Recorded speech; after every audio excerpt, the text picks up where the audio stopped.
Corona संकट ने बीते कुछ महीनों में दुनिया के हर एक देश की इकोनॉमी को बहुत गहरी आर्थिक चोट पहुंचाई है, जिस कारण आर्थिक गतिविधियों को मापने वाली रेटिंग एजेंसियों ने दुनिया भर के हर ताकतवर देश की जीडीपी के अनुमान में फेरबदल करने शुरू कर दिए। इस फेरबदल में भारत की जीडीपी अनुमान को भी काफी घटाया गया।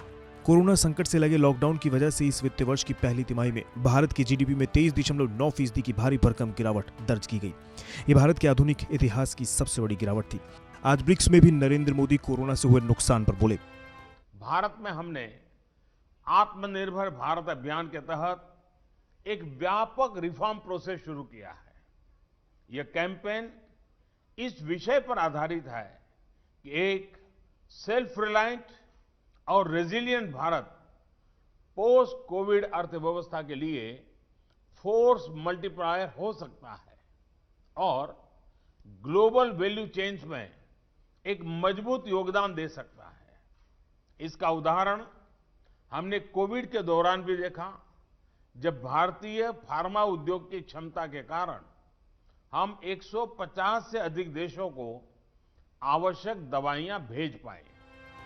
वही भारत की जीडीपी में आई इस बड़ी गिरावट पर हर एक रेटिंग एजेंसी ने अपनी प्रतिक्रिया दी, लेकिन अब इनके सुर बदलने लगे हैं। वहीं गोल्डमैन सैक्स ने सितंबर में भारतीय अर्थव्यवस्था में -14.8% की गिरावट आने का अनुमान जताया था। रेटिंग एजेंसी मॉर्गन स्टैनली ने भी 2020 में 5.7% की गिरावट का अनुमान लगाया था। फिच ने भी 2020-21 में भारतीय अर्थव्यवस्था में -10.5% रहने का अनुमान लगाया था। वहीं मूडीज ने भी अनुमान को -9.6% पर रखा था और आईएमएफ ने भारत की अर्थव्यवस्था में वित्तीय वर्ष 2020 के दौरान 10.3% तक की गिरावट का अनुमान जताया था। लेकिन अब इन सभी रेटिंग एजेंसियों के सुर बदल गए हैं। दरअसल जीडीपी में आई भारी गिरावट के बाद भारतीय अर्थव्यवस्था को लेकर चिंताएं गहराने लगी थी। तमाम रेटिंग एजेंसियों ने आने वाली तिमाही के लिए जीडीपी ग्रोथ के अनुमान पर कैंची चलानी शुरू कर दी थी, लेकिन केंद्र की कोशिशों के चलते अब एक के बाद एक रेटिंग एजेंसियों ने भारतीय अर्थव्यवस्था में उम्मीद से तेज रिकवरी का अनुमान लगाना शुरू कर दिया है, जिसमें गोल्डमैन सैक्स ने 4.5% के सुधार के साथ अगले वित्तीय वर्ष यानी 2021-22 में जीडीपी में 13% के सुधार का अनुमान लगाया है।